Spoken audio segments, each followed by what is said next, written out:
Tulis na rin yung kuko eh. Nanghaharot. Ginaganyan din ako niyan eh. Tulog ka na. Gusto pa ng harutan.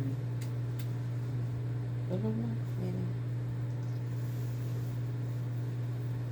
Tulis na yung kuko. Sana pinitulan niya. Kala niya nakikipaglaro kayo eh.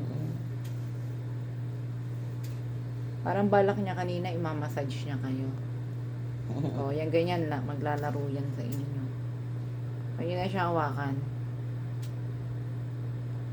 Tingnan niyo baka i-massage kayo niyan. Ano kaya gagawin? Patulog na eh. Oh. Pumipikit na. Pero yung buntot gumagalaw. Oh. Ni Yumi. Oh, gumalaw. Si Yumi. Yumi. Gumagalaw yung buntot. Artista eh. Uy!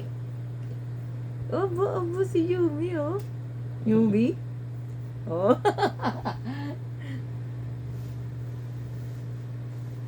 Artista talaga. Si Yumi? Yumi? Si Yumi? Gumagalaw yung buntot. Pikit na eh. Kunyari lang yan. Alam niya ang pinag-uusapan siya eh.